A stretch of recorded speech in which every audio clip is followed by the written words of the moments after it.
You're listening to a Mamamia podcast. Mamamia acknowledges the traditional owners of land and waters that this podcast is recorded on. Hey there, I just wanted to give you a heads up today before we get stuck in that this episode is a heavy one. The conversation contains discussion of child sexual abuse, rape, torture, drug abuse. It is a particularly violent story and it might not be for everyone. So with all of that being said, here is today's episode. It's January 2016. The summer sun has been beating down on the town of Werribee in rural northeastern Victoria.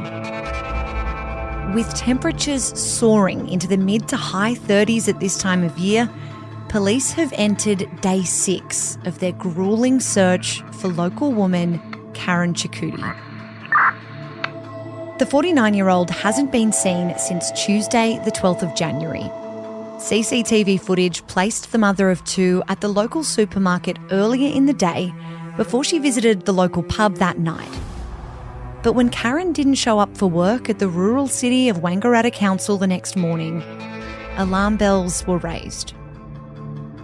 A former publican turned council record keeper, Karen Cicutti was a well-respected member of the community, a popular and familiar face amongst a tight-knit town. So when she vanished, the town and her 2 teenage children grew increasingly anxious. Their fears intensify with the discovery of Karen's burnt-out car in nearby Myrtleford 4 days after she was last seen. By Monday, the 18th of January 2016, the search for a missing person has pivoted to the search for human remains. A man called Michael Cardamone is already in custody. He was arrested the day earlier in connection with Karen's disappearance when the search for her body leads investigators to Buffalo Lake off Croppers Creek Road near Myrtleford. It's been 188 days since Michael Cardamone was released from prison after serving 6 years behind bars for the rape of a 15-year-old girl. 188 days since he moved in with his elderly mother, next door to Karen Cicutti, her 15-year-old son and her 14-year-old daughter. On the 18th of January 2016, 6 days after she said goodbye to the familiar faces inside the tiny Werribee hotel, Karen Cicutti is found dead. In breaking news, I can confirm that police have found the body of missing mother of 2, Karen Cicutti. Now, this comes after her neighbour, Michael Cardamone, was led into Wangaratta Police Station. Conduct in relation to the murder of Ms Cicutti was extraordinarily vicious, callous and thoroughly unprovoked. The crime you committed was, quite simply, horrifying, depraved and disgusting. The 50-year-old has never revealed why he killed his innocent neighbour, nor shown any remorse or regret. And for that, he'll never walk free.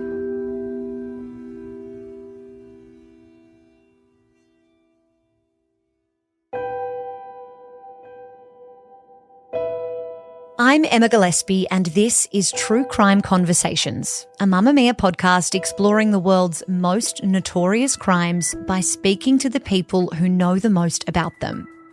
When 49-year-old mother of 2 Karen Cicutti left a Werribee pub in 2016, she was expecting to return to an empty house. With her 2 children staying at their dad's that week, the predictability of an amicable custody arrangement provided the perfect timing for the sociopath next door to isolate the woman who had rejected his romantic advances. Alone and defenseless, Karen was abducted, raped, tortured, and eventually murdered.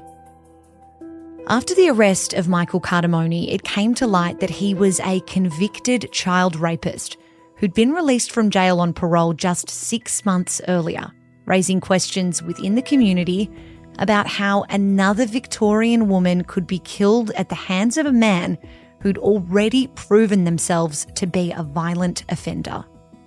The unprovoked attack on Karen Cicutti was described as so unfeeling, so excessive and sadistically executed that those prosecuting Michael Cardamone worked to make sure that, unlike the last time, he would never walk freely amongst the community. Michael Cardamone will die in jail. The Cicutti family's lawyer, John Suter, was in the courtroom in 2017 when a landmark ruling was handed down that declared brutal murderer Michael Cardamone has no right to appeal his sentence of life imprisonment without parole. John believes gross negligence allowed a dangerous offender who was basically left unsupervised, unmonitored, and to his own devices to murder a beloved mother and friend, and that more should have been done to protect her. John joins us now. I want to start back in 2015. A man named Michael Cardamone was in jail. Why was he there and when was he released? So Michael Cardamone at that particular time was in jail for the rape of a 15-year-old girl who lived with her boyfriend in a caravan while he worked on a tobacco farm. So Cardamone was convicted on a number of charges. He was found guilty of threats to inflict serious injury and to kill, sexual penetration, committing an indecent act with a child under 16, and rape. The total effective sentence was 10 years and 3 months with a non-parole period of 7 years. However, on appeal, that sentence was reduced to 9 years with a non-parole period of 6 years. The orders of the county court at that time were that he be sentenced as a serious sexual offender and be registered as such for life. Did he have a prior criminal history to that? Was this an especially violent offender? This particular crime was his first serious violent crime, indicating his propensity to harm women. Prior to that, he had extensive criminal history for theft, dishonesty, and drug charges, including trafficking. Thanks to that appeal you mentioned, he ended up out on parole after only 6 years in jail. Where did Michael move to after his release? What was life like for him at that point? By January 2016, Cardamone had resumed living in Werrowley, effectively unsupervised in terms of his parole and left to his own devices. Essentially, he lived in an adjoining property next to Karen Cicutti. Karen herself lived on that property adjoining Michael Cardamone's farm on a 10-acre property. Michael Cardamone was well known to Karen. Karen and her husband previously were the publicans of the Werrowley Hotel. The Cicuttis were very well known amongst the locals at that period of time. And Cardamone in the early days was well known to frequent the hotel, as I'm told, drinking lemon squashes, but very much kept to himself. And so Mr. Cardamone was well known to Karen many years before her actual unfortunate demise.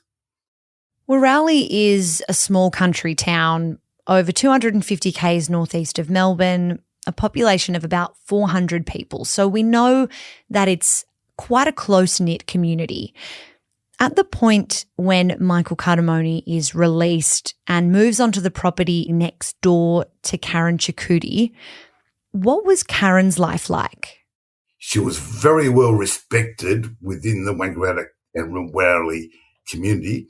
Karen was only 49 years of age, and she was employed at the time at the rural city of Wangaratta, working in the records department, and had been working there for quite some period of time. She had 2 teenage children, a boy and a girl. And by then she was separated from her husband. This is the husband she used to run the local pub with. What was their custody arrangement? So in terms of custody arrangements, Karen had the children 1 week on, and then Mr. Cicutti, the husband, had the children the week thereafter. So it was a very amicable arrangement. Karen was a very decent human being. She was very popular in the Wangaratta community and the Werribee community, and certainly amongst her work colleagues. I recall seeing Karen Cicutti every now and again at the Bull's Head Hotel in Wangaratta, which she would religiously have lunch with her colleagues there. It was only in hindsight that I recall that that lady who was full of life was in fact Karen Cicutti. Did the Cicutti family have anything really to do with Michael Cardamone? You've mentioned that Karen would have been familiar with him, but was there any friendship or neighbourly relationship there? Not as such. Cardamone had a long-standing drug dependency problem, and I think this was known to Karen, as she did make comment to members of the family that she would find the likes of syringes, empty orange juice containers converted into bongs along the fence line of the adjoining property. It's very much unknown in terms of what Karen may have believed in respect to Mr. Cardamone's previous sexual offences against the young 15-year-old girl. In keeping with his profile, he embarked at that period of time on an elaborate path of lies in which he informed Karen that the young girl had witnessed on the kitchen table of Cardamone's farmhouse a substantial amount of money in cash, in which he said that was derived from illicit tobacco. And that was excuse after excuse in order to conceal the true purport of his crime in respect to the 15-year-old at the time.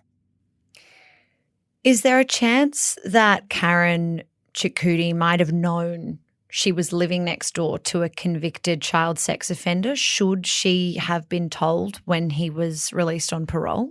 She would have been told, but again, it's the elaborate lies that Cardamone embarked upon. Whether or not she believed those lies is unknown, but I suspect not. So with everything you've just described, would it be safe to say the relationship was probably more strained than it was friendly? I wouldn't say it was strained, but I think that Karen was very, very cautious. Did the kids give any indication that Karen had told them to, avoid contact with him or, stay away from the neighbour? Was there any of that we know about? None of that directly, but she was very careful to supervise the children when she had them on her property. We now know that on the 12th of January 2016, Karen was murdered by her neighbour Michael Cardamone. It's a completely horrific story to recount. But John, what can you tell me about Karen's final hours? Somewhere between 9:18 p.m. and 10:30 p.m, Cardamone physically attacked Karen Cicutti. Following the attack, he restrained Karen by binding and gagging her. It appears that Cardamone left Karen in a shed on his property, and at this stage she was still alive, and if she was conscious, she must have been very, very frightened.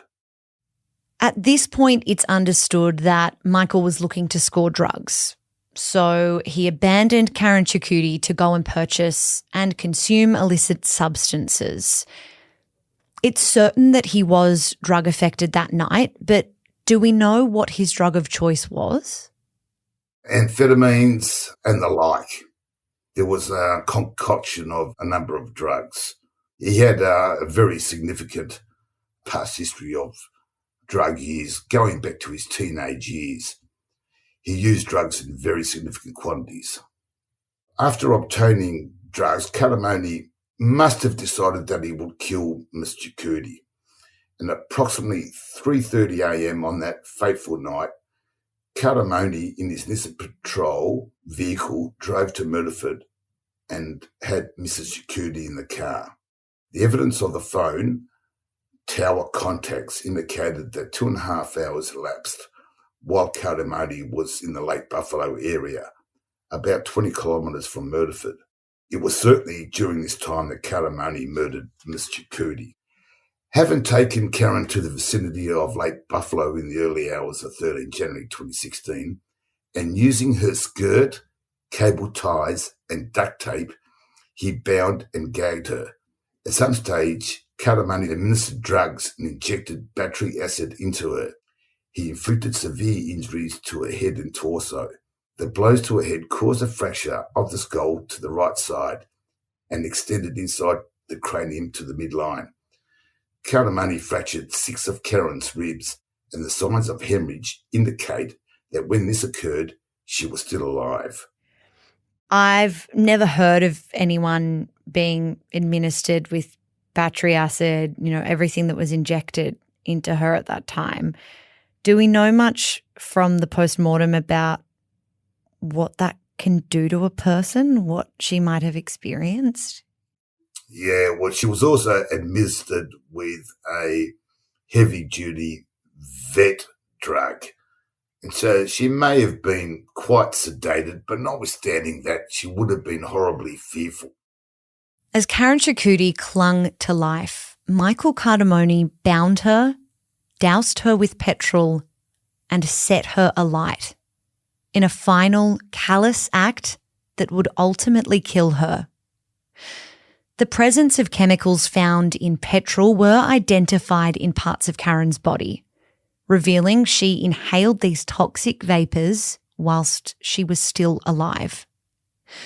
According to the forensic report, the inhalation of gases and associated thermal injury and deprivation of oxygen caused Karen's death, coupled with a severe blunt force trauma to the head and torso.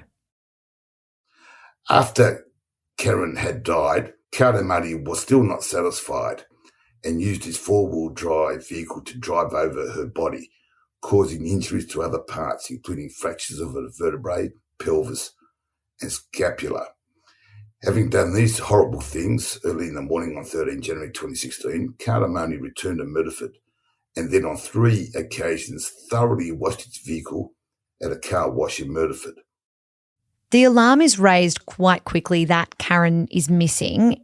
As we've mentioned, this is a small town. She is well liked, so Karen's absence is, noticed almost immediately. How does Michael respond to that? He approached some members of the police force and told them that Karen was at his place sometime 9 p.m. in order to obtain cherry tomatoes. That was obviously intended to give an innocent explanation of his contact with her and to corroborate his story.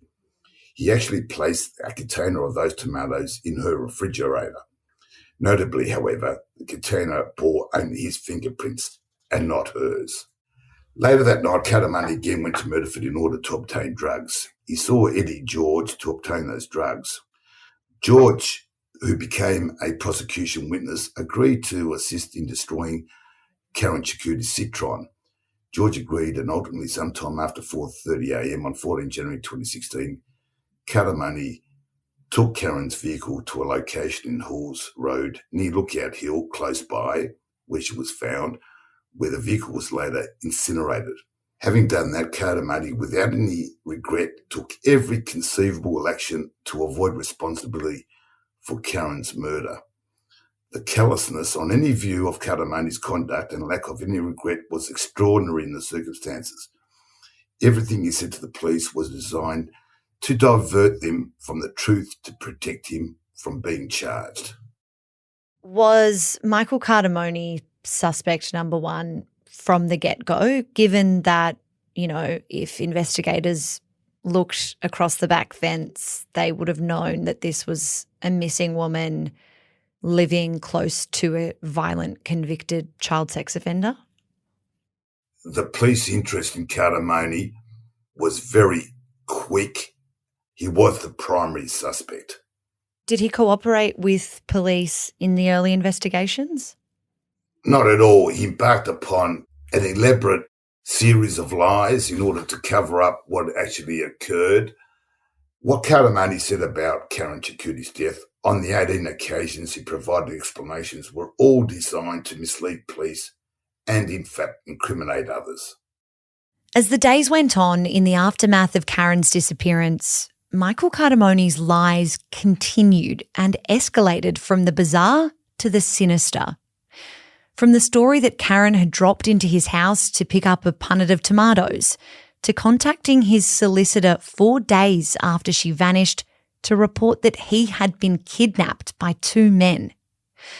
Police were able to track down Michael Cartamoni's car in the Melbourne suburb of St Kilda, where they apprehended him and determined that the kidnapping was a completely false allegation. Michael told police he was being targeted by a Lebanese crime gang and that the same gang was targeting Karen Chakuti. He said the gang had been making threatening phone calls that they would hurt his family before they took Karen and tied her up. Michael Cartamoni continued with his web of deceit throughout the entire police investigation, placing the blame on Eddie George, the Myrtleford man who helped him burn Karen Chakuti's car under the pretense it was an insurance job. Michael claimed he'd watched Eddie George kill Karen and that is how he knew where her body would be. But the contradictory nature of his stories, coupled with his criminal record, meant police weren't willing to accept his fabrications. What had transpired after that, Emma, was that Cartamoni were charged with the murder of Karen on the 19th of January 2016. Cartamoni was aware that Eddie George had made a statement to police about his assistance, Cartamoni, in destroying Karen Chakuti's car. So whilst in prison, Cartamoni became friendly with another prisoner at the Melbourne Remand Centre, known as BC, and he began to discuss his circumstances and the case with him. In conversations with BC, Cartamoni originally told him that the killer of Karen Chakuti was Eddie George, and he simply was present when it occurred. However, Cartamoni told BC that he had murdered Karen Chakuti and that he had a sexual interest in her. He gave a very detailed account to BC what he did and why he did it. He also told BC that Eddie George's only involvement in the matter was when Cartamoni and George incinerated Karen's motor vehicle. Cartamoni well knew that George had spoken to the police and that he was a prosecution witness. To his credit, BC passed on the information to police. The result was that Cartamoni was later provided by BC a name and phone number for a man who would kill George for a price. Cartamoni no doubt thought in his own mind that 3 can keep a secret if 2 are dead. However, the man was in fact a covert police operative. Cartamoni came to know him as Matty Thompson. He had several conversations with Cartamoni, including visiting him in custody on 6 March 2017. The arrangement Cartamoni reached was that George would be murdered by Thompson and that his death was to be made to look like a drug overdose suicide. George was to be forced to write suicide letters confessing to the killing of Mr. Chakuti. He provided details of where George could be found. Cartamoni promised to pay Thompson $25,000 for the killing of George, and given that he was in custody, that money was to be handed to Thompson in 2 halves by his mother, Maria Cartamoni. Michael's mother, Maria, was actually arrested for this involvement and charged with perverting the course of justice. It's believed she didn't know the full extent of Michael's crimes, but she understood enough that the result of the payment was to throw police off the scent. So now Michael has the charge of Karen's murder hanging over him, as well as this attempted murder plot against Edward George to cover his crimes, both of which indicate a blatant disregard of the value of human life. Did he ever show any remorse for the crimes he was accused of? The conduct of Cartamoni over the entire period commencing 12 January 2016 and concluding with his plea of guilty of 30 June 2017 was extraordinary and devoid of any regret or remorse. He only pleaded guilty when he became well aware of the very strong case that the Crown had against him, and as such, he had no choice but to otherwise plead guilty on the eve of his trial. You're listening to True Crime Conversations with me, Emma Gillespie. I'm speaking with lawyer John Suter about the murder of Karen Cicutti.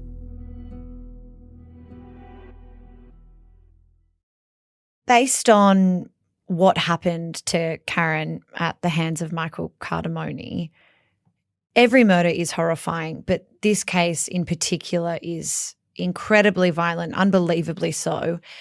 In your experience, have you ever seen an offender like this? Not as brutal and callous. No, I haven't, Emma. On any view, Cardamone's conduct in respect to the murder of Karen was extraordinary, vicious, callous, and thoroughly unprovoked. The crime committed by Cardamone was quite simply horrifying, depraved, and disgusting. In his sentencing remarks, Justice Lasry commented that he had ceased to be amazed at the level of violence that some men are capable of inflicting on defenceless women as a judge of the Supreme Court.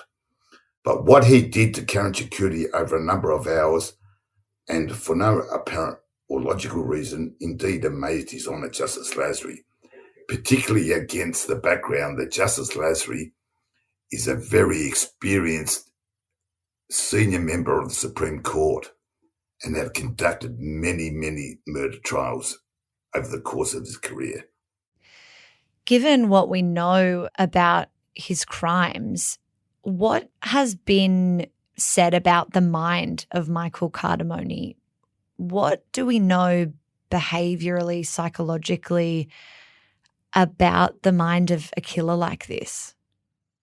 Was certainly not 1 ounce of remorse, not one. His plea of guilty only came about when he knew about and realised the strength of the Crown case against him. What leads us to that conclusion then is that there was no realistic prospect of rehabilitation.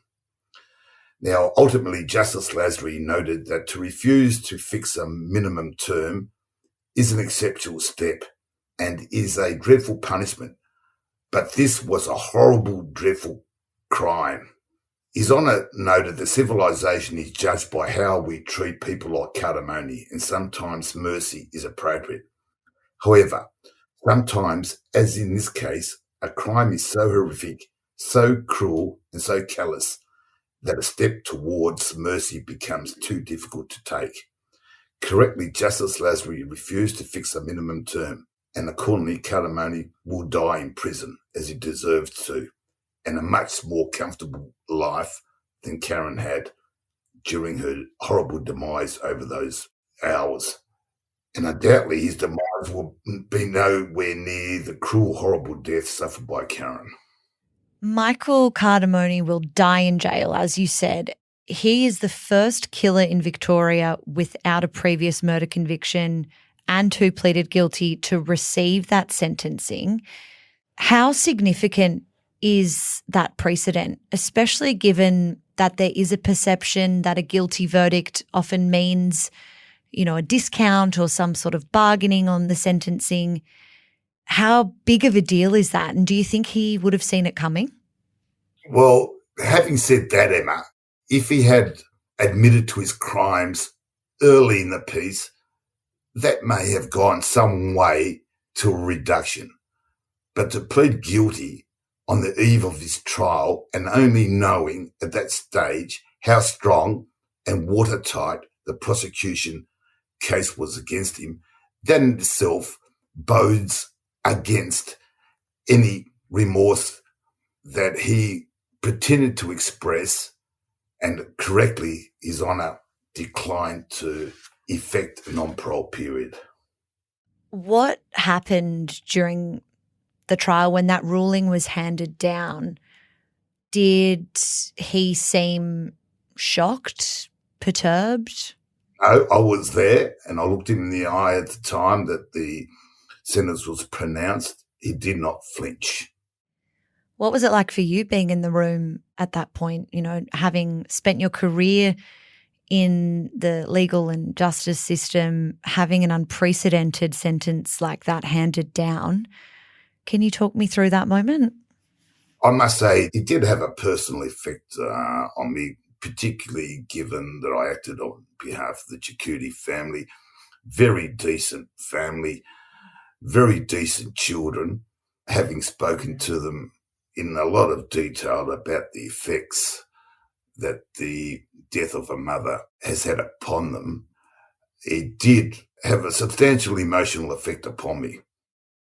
What must it have been like for Karen's family, not only that a beloved mum disappears, but coming to terms with what had happened to her? Do we know a lot about their experience? Whilst the effects of Karen's death upon the children may diminish somewhat with the passage of time, it will never leave them. It can't. You just can't. Obviously, to be there in the room representing this family who've lost their mum in such a horrific way is, no one wishes to be in that situation. But was it a sense of relief? Was it also victorious, knowing that you were part of that? Victorious in the sense that he got what he deserved. But again, having said that, he's spending the rest of his life in Barwon prison. All right, he's incarcerated and not allowed out of his cell for 23 hours per day. But he's got a bed, a TV, and 3 square meals a day. Much better than what Karen ultimately saw at the age of 49. Has he made any appeals? He did.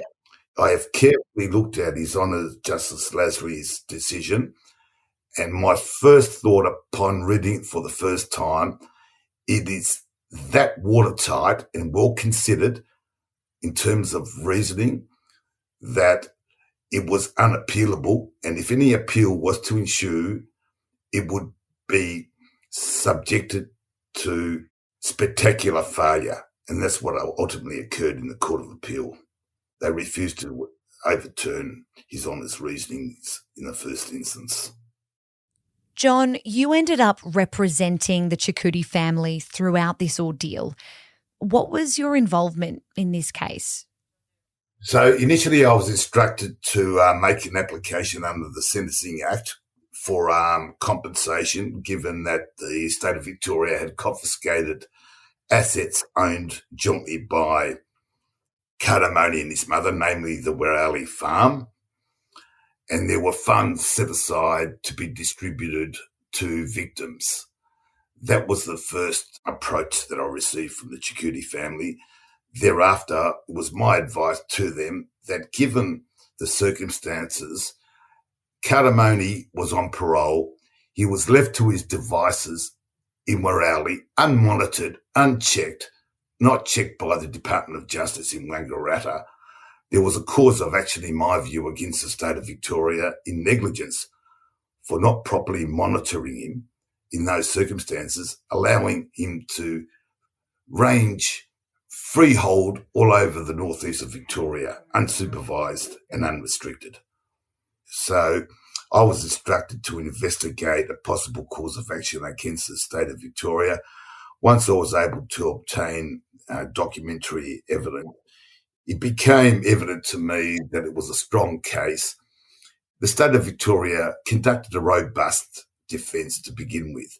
But once we obtained discoverable documents setting out the evidence, the state of Victoria very quickly, and rightly so, being a model litigant, abandoned their defence, and it was just a matter of me doing my best in respect to the members of the family in order to obtain as much compensation as I could for them, whilst they can never, ever alleviate their pain and suffering in terms of what occurred.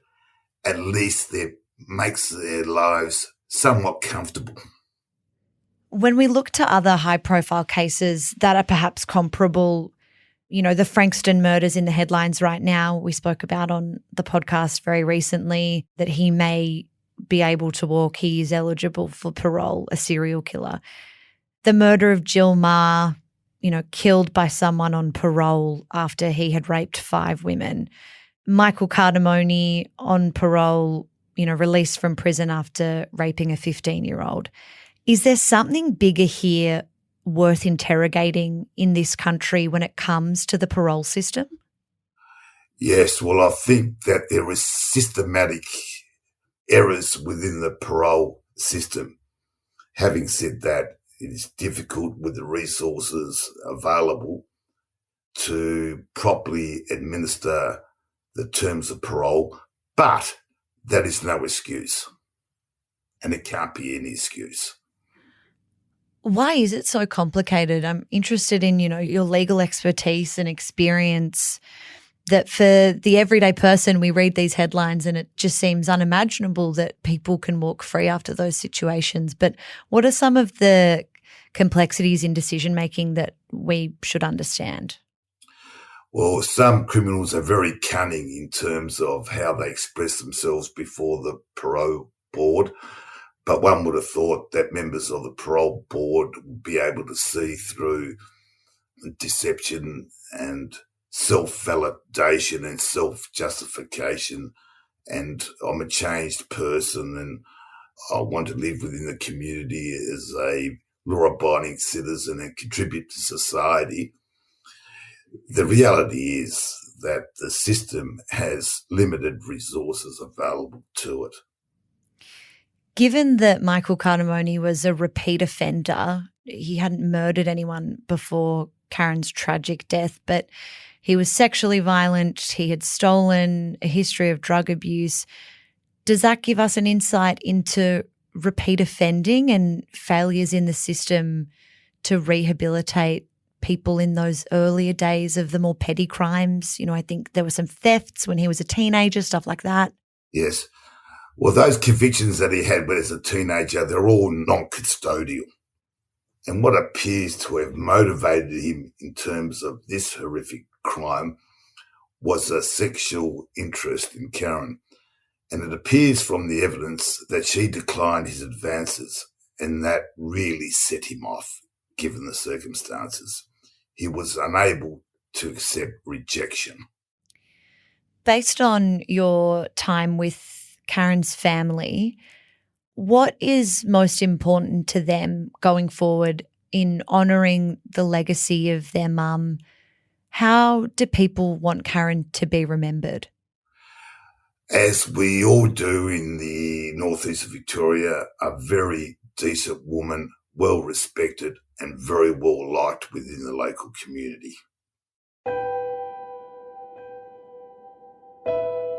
Thanks to John for his assistance in telling this story with us today. True Crime Conversations is a Mamamia podcast hosted by me, Emma Gillespie. The executive producer of True Crime Conversations is Gia Moylan. Our audio design is by Rhiannon Mooney. Thank you so much for listening to today's episode. I'll be back next week with another True Crime Conversation.